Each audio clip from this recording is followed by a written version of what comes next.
përfaqësitë diplomatike KQZ nis numërimin e votave me postë. Protesta dhe debatet për projektin në Zvërnec, hetimi i spakut përfshin edhe shitjen e tokave në këtë zonë. Zvicra sonte do të përballet me Katarin, ndeshja transmetohet drejt për drejt në RTK nga ora 21. Kosova një koqire kampionatit evropian të rugbit, 8 ekipet evropiane garojnë për pikë të vlefshme kontinentale.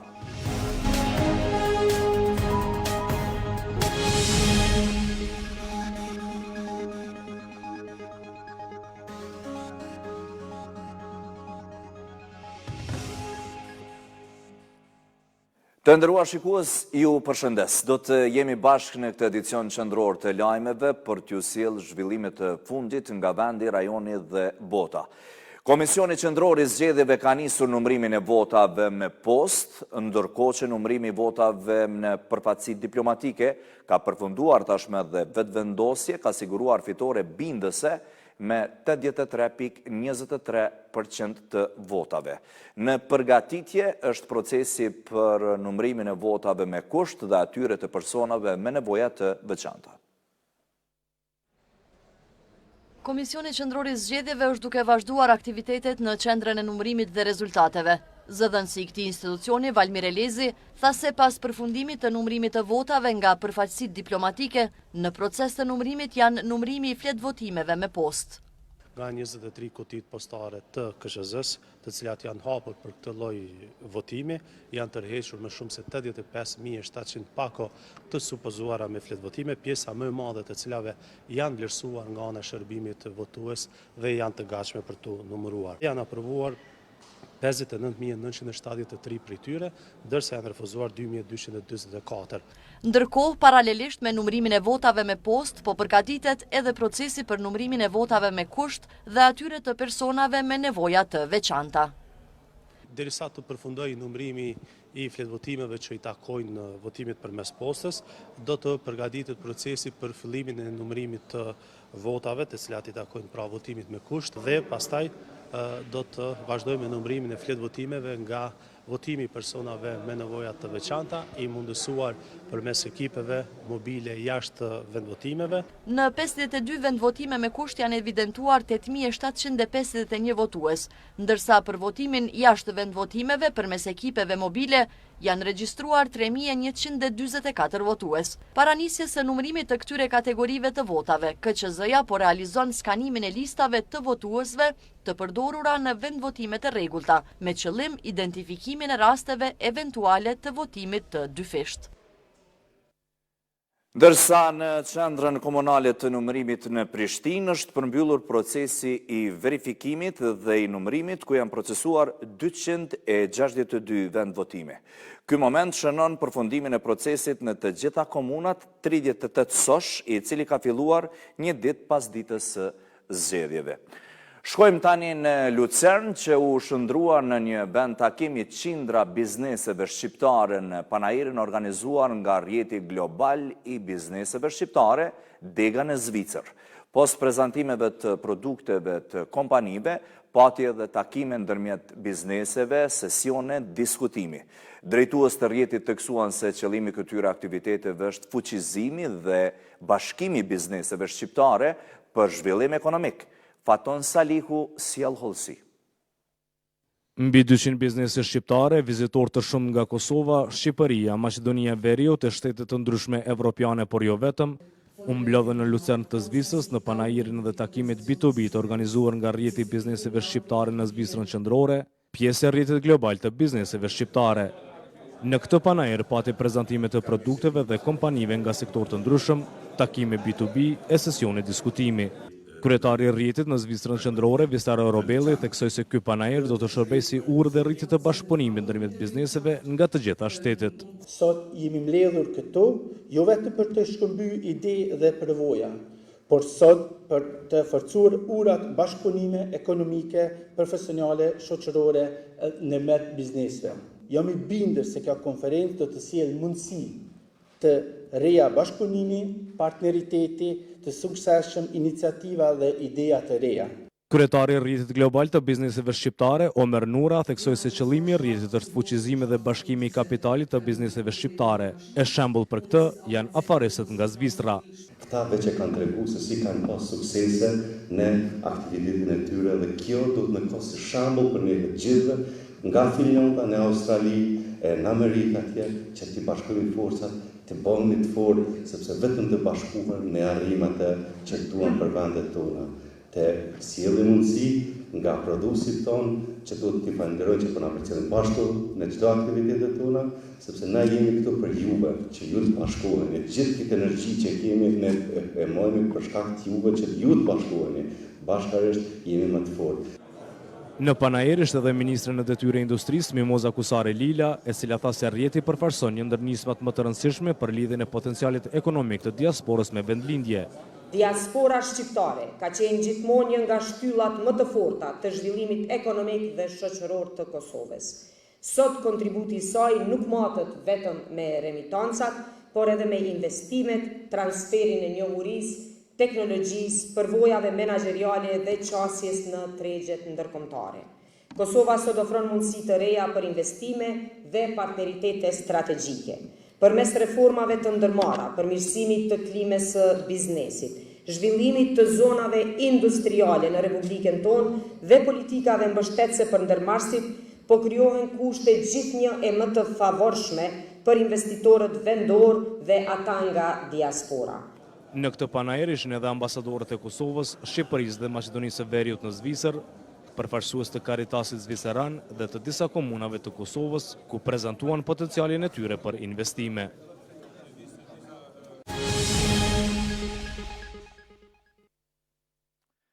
Zhvendosemi për pak qaste në Shqipëri. Prokuroria e posaçme në Shqipëri ka njoftuar se ka goditur një rrjet të dyshuar ndërkombëtar të trafikut të kokainës dhe pastrimit të parave. Pjesë e hetimit janë edhe kontrata shitje toke në zonën e Zvërnecit, të cilat lidhen me transferimin e pronës drejt një kompanie të identifikuar. Në njoftimin e publik të Spakut bëhet e ditur se gjykata e posaçme ka vendosur sekuestrimin mbi pasuri që burojnë nga kontrata me një vlerë që te i kalon 128.4 milion euro. Spaku nuk ka dhënë detaje mbi kompaninë dhe nuk ka sqaruar nëse ajo është nën hetim apo e akuzuar. Në vend të hetimeve janë vendosur edhe sekuestrime mbi pasuri që burojnë nga kontrata shitje të lidhura nga 3 persona drejt një kompanie, për të cilat lidhet edhe pjesa më e madhe vlerës së sekuestruar në Zvërnec. Tuaj se 2 javë në Tiranë, Vlorë dhe qytetet e tjera po zhvillohen protesta kundër punimeve për një resort në zonën e mbrojtur Pish Poro Nart, në jug perëndim të Shqipërisë mes shqetësimeve për mjedisin dhe pronësinë e tokës.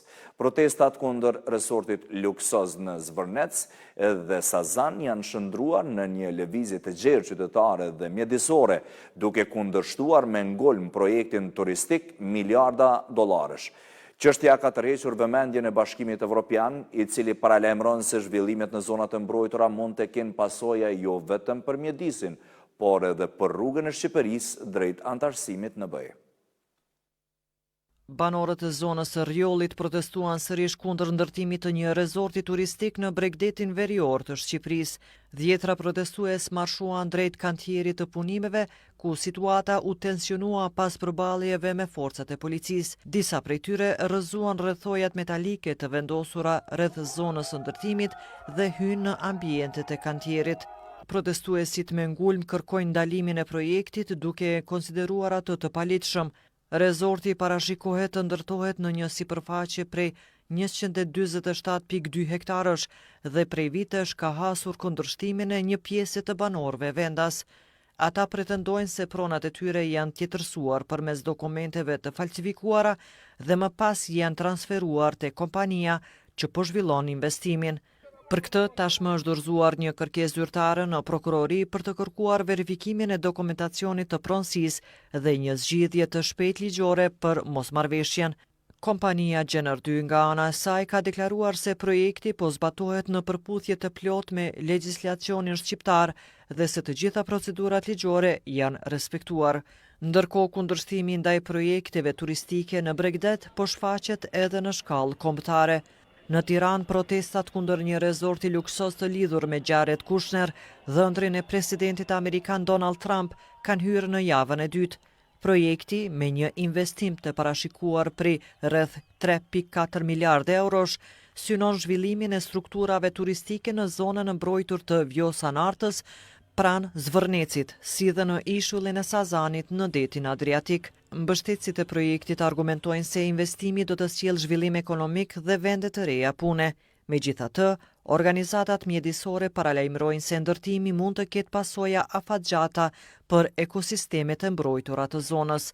Ndërkohë, Komisioni Evropian ka shprehur shqetësime për ndikimin që këto projekte mund të kenë në zonat e mbrojtura bregdetare dhe në procesin e antarësimit të Shqipërisë në Bashkimin Evropian.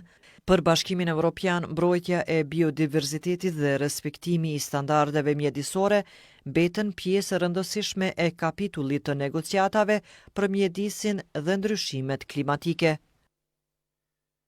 U kthehemi zhvillimeve në vend, mjera lënë të trashëguara dhe qindra raste të reja po e ngarkojnë edhe sfidojnë gjykatën administrative, e cila edhe më tej bën përpjekje për kompletim të stafit. Vlerësohet se funksionalizimi i kësaj gjykate përbën një hap të rëndësishëm drejt rritjes së efikasitetit në trajtimin e çështjeve administrative. Gjykata administrative tashmë ka nisur funksionimin me një numër të madh lëndësh e me staf që pritet të kompletohet së shpejti. Ushtruesi i detyrës së kryetarit të gjykatës administrative thekson se sfida kryesore e institucionit mbetet numri i madh i lëndëve të trashëguara nga gjykatat e tjera, ndërsa njëkohësisht vazhdon pranimi i lëndëve të reja. Natyrisht gjykata në fillim si sfidë është numri i lëndëve të trashëguara nga gjykatat e tjera, e që kjo do të paraqet sfidë sepse gjatë kohës në ndërkohë gjykata do të pranon një numër të lëndëve të reja, e që ky numër trend siç duket është një numër i madh i lëndëve. Për avokatët, themelimi dhe funksionalizimi i kësaj gjykate vlerësohet e një rëndësie të veçantë, si për qytetarët, por edhe bizneset. Kanë gjatë shumë vite, lirisht mund të thonë që ka plot raste ku paditësit kanë vdekur, duke i prit një të drejtë të tij të realizohet. Gjykata administrative me probleme jetike, njerëz që përballen çdo ditë, si nga ana personave fizik qytetar, po ashtu edhe nga bizneset. Për të rritur efikasitetin dhe për të shkurtuar kohën e shqyrtimit të rasteve, gjykata administrative do të zbatojë modalitete të reja të trajtimit të lëndëve, përfshirë vendimarrjen pa mbajtje të seancave në rastet më pak komplekse dhe përdorimin e gjykimeve model për çështje të ngjajshme. Pjesa më e madhe e rasteve lidhen me pensionet dhe marrëdhëniet e punës. Me kompetencat e reja ligjore, gjykata administrative do të trajtojë kontestet e punës ndërmjet zyrtarëve publik dhe institucioneve publike. Sistemi i ri i kamerave të sigurisë në Prishtinë ka nisur zyrtarisht shtyptimin e xhobave për të gjithë shkelesit e rregullave të trafikut, ku faturat të dënimeve dërgohen drejt për së drejti në adresat postare të qytetarëve. Policia ka vënë në funksion sistemin e ri të evidentimit automatik të kundërvajtjeve në trafik, kur çdo shkelje regjistrohet dhe ruhet automatikisht me të dhëna për vendin, datën dhe kohën e kryerjes së kundërvajtjes, për t'i lënë hapësirë verifikimit duke ia lehtësuar edhe punën zyrtarëve të policisë. Ky projekt që synon të rrisë sigurinë në trafik, po rezulton tejet efikas, duke regjistruar mesatarisht 50 deri në 100 gjoba çdo ditë. Po njoftojnë që kamerat e sigurisë kryeshtitetit kanë detektuar vetura jote nuk ka sigurim prej datës 9/2/2024. Sikurse kjo vetur pa regjistrim, mira të tilla qarkullojnë çdo ditë brenda kryeqytetit. E për këto kundërvajtje dhe shumë të tjera, tani më Policia e Kosovës me sistemin e ri do të shqiptoj gjoba automatikisht përmes kamerave që monitorojnë Prishtinën gjatë tërë kohës. Mentor Muja, komandanti njësisë së trafikut për rajonin e Prishtinës, thotë se me këtë sistem të ri, tani me kundërvajtjet do të evidentohen automatikisht dhe se kjo do të lehtësoj shumë punën e policisë. Tashme me avancimin e teknologjisë është e mundur identifikimi i kundërvajtjeve në mënyrë automatike. Sistemi është i programuar në atë mënyrë që posa kamera sigurisë të identifikon një kundërvajtje, e ruan në mënyrë videos, e ruan kundërvajtje në një folder të veçantë, në një dosje të veçantë, duke përmbajt vendin, datën dhe kohën e kundërvajtjes në formë të videos. Dhe pastaj, posa të arkivohet, zyrtarët policor bëjnë verifikimin e atij folderit për të shiqur se cilat kundërvajtje janë regjistruar në një kohë të caktuar dhe në vend të caktuar. Pasi të identifikohet kundërvajtja në mënyrë automatike, bëhet edhe një verifikim tjetër me qëllim të sigurimit në databazën e policisë për të identifikuar sakt pronarin e veturës dhe pastaj bëhet shqiptimi i gjobës pronarit të automjetit konform kundërvajtjes së kryer. Muja tregoi se cilat janë shkeljet përmes së cilës evidentohen nga kamerat e sigurisë në kryeqytet. Kundërvajtjet të cilat detektohen përmes kamerave të sigurisë janë disa prej tyre. Mund t'i përmendi janë qarkullimi i automjeteve pa regjistrim, mos respektimi i shenjave të trafikut rrugor, siç janë kthimi gjysmërrethor ku ndalohet me shenje, ndalimi apo parkimi i automjetit në shërit rrugor apo në trotuar, lëvizja në rrugë nikahore e të tjera. Në kamerat që janë aktive gjatë tërkohës, deri kohë më parë qëndronte një polic kujdestar dhe monitoronte shkeljet. Mirë po tani me këtë punë e bëjnë kamerat, të cilat gjatë ditës evidentojnë mira kundërvajtje. Pasi ato të regjistrohen në sistem, zyrtarët policorit thrasin kundërvajtësit përmes telefonit për t'i treguar për gjobën ose u dërgojnë përmes postës. Ndrojmë temë të informacionit, java e dhurimit vullnetar të Gjakut edhe si vjet po zhvillohet në disa qendra të vendit duke nisur nga 11 qershori për të përmbyllur me 18 qershor. Nën moton për të ndihmuar atyre që kanë më së shumti nevojë, vjetra qytetarë të moshave të ndryshme janë përgjigjur thirrjes për solidaritet. Kjo javë është pjesë e shënimit të 14 qershorit, ditës botërore të Gjakut.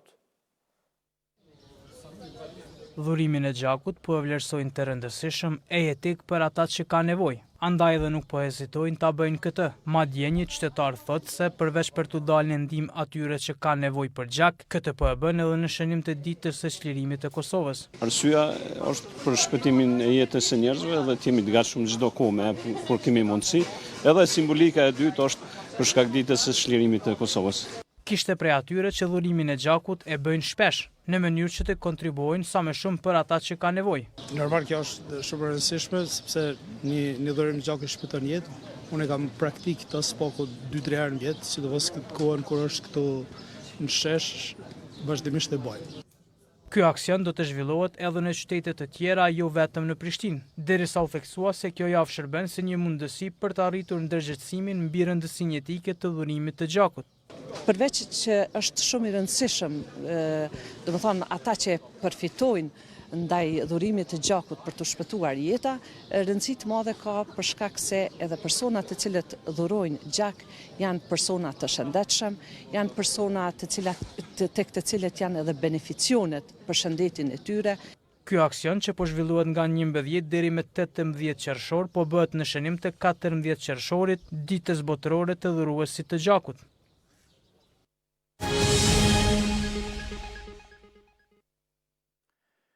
Kalojmë tani me ngjarjet sportive. Në kuadër të grupit B të Kupës së Botës, Zvicra sonte do të përballet me Katarin. Ndeshja transmetohet drejt për drejt në RTK nga ora 21. Ndjekim detajet se sjell kolegu i redaksisë së sportit Dardan Berisha.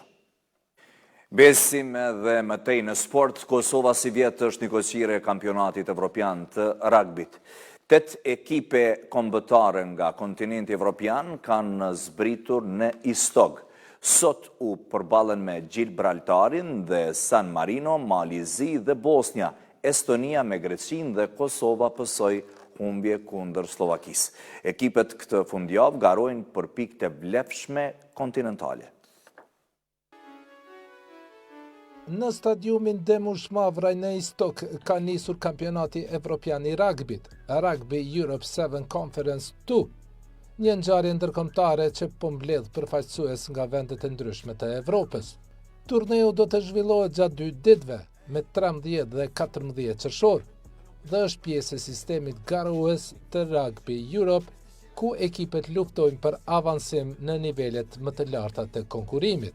Dita e parë e garave u karakterizua me përballje dinamike dhe me ritëm të lartë, siç e kërkon formati Rugby Sevens, ku secila ndeshje zgjati vetëm 14 minuta. Në takimet e zhvilluara, përfaqësuesja e Gibraltarit shënoi fitore ndaj San Marinos me rezultat 10-5. Malizi triumfoi ndaj Bosnjë dhe Hercegovinës me rezultatin 21-5, ndërsa Estonia ishte bindese kundër Greqis, duke fituar 31-5. Në ndeshjen e saj të parë në turne, Kosova u përball me Slovakin, ku mysafirët dominuan takimin dhe fituan me rezultat 42-0. Organizimi këtij kampionati në Istok konsiderohet një ngjarje e rëndësishme për zhvillimin dhe promovimin e ragbit në Kosovë, duke sjellë në vend sportist, trajner dhe zyrtar nga disa shtete evropiane. Përveç aspektit garues, turneu ofron mundësi për shkëmbim përvojash dhe rritje të interesimit për këtë sport. Ndeshjet do të vazhdojnë edhe nesër, ku do të përcaktojnë renditjen përfundimtare dhe ekipet që do të sigurojnë promovimin në kategoritë më të larta të garave evropiane të ragbit.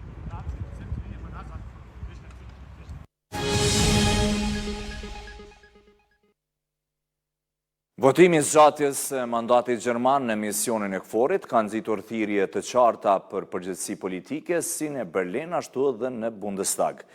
Këtë dhe zhvillimet e tjera po i përcjellin kolegët tanë në Deutsche Welle, ta ndjekim për mbledhjen javore.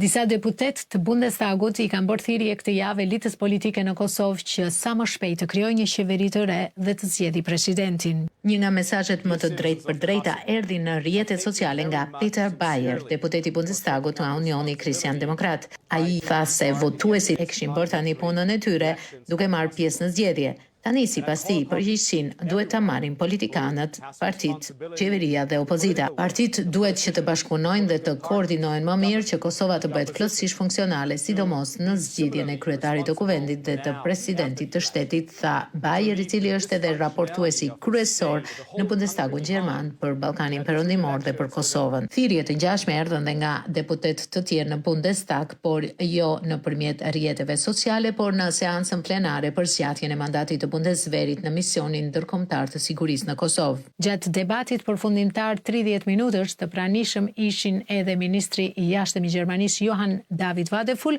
por edhe ambasadori i Kosovës Faruk Ajeti. Jürgen Hart, deputet nga Unioni Kristian Demokrat, e lidhi hapur sigurinë me stabilitetin institucional. Ai kërkoi që Kosova të krijojë qeveri, të zgjedhë presidentin ose presidenten e re dhe të mos mbetet bllokuar politikisht. Sipas tij, pa institucione funksionale, Kosova e ka më të vështirë edhe rrugën drejt strukturave evropiane.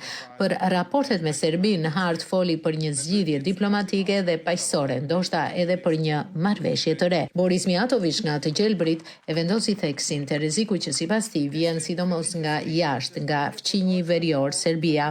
Ai e nisi me një vlerësim pozitiv. Zgjedhjet në Kosovë ishin të lira, të drejta dhe pa incidente, por menjëherë shtoi se qetësia nuk do të thotë automatikisht siguri. Edhe deputeti Gjelbër kërkoi nga qeveria gjermane që të angazhohet më fort në antarësimin e Kosovës në Këshillin e Evropës. 382 deputet votuan pro, 192 votuan kundër dhe 2 abstenuan. Pro votuan kryesisht bloku i Unionit Kristian Demokrat e Kristian Social, Partia Social Demokrate dhe Të Gjelbrit. kundër votuan Alternativa për Gjermaninë dhe e Majta. AFD-ja kërkoi fundin e misionit. Deputeti Alexander Wolf e sulmoi ashpër kryeministrin Albin Kurti, e quajti një populist shqiptaromath dhe shernxitës. Sipas Wolfit, Gjermania nuk duhet të mbajë më ushtar në Kosovë dhe 35 milion euro që po harxhon për misionin do të duhej të përdoreshin brenda Gjermanisë. E Majta votoi gjithashtu kundër, por nga një pozicion tjetër, deputetja Xhanxu Özdemir argumentoi se ndërhyrjet ushtarake nuk mund të krijojnë paqe të qëndrueshme, sipas saj më shumë duhet investuar në shoqërinë civile dhe në pajtimin ndëretnik. Për këtë edicion qendror të lajmeve ju rikujtoj edhe një herë, mos e ndroni kanalin. Në ora 21 do të transmetohet ndeshja Zvicra dhe Katari drejt për drejt në RTK. Mirupafshim.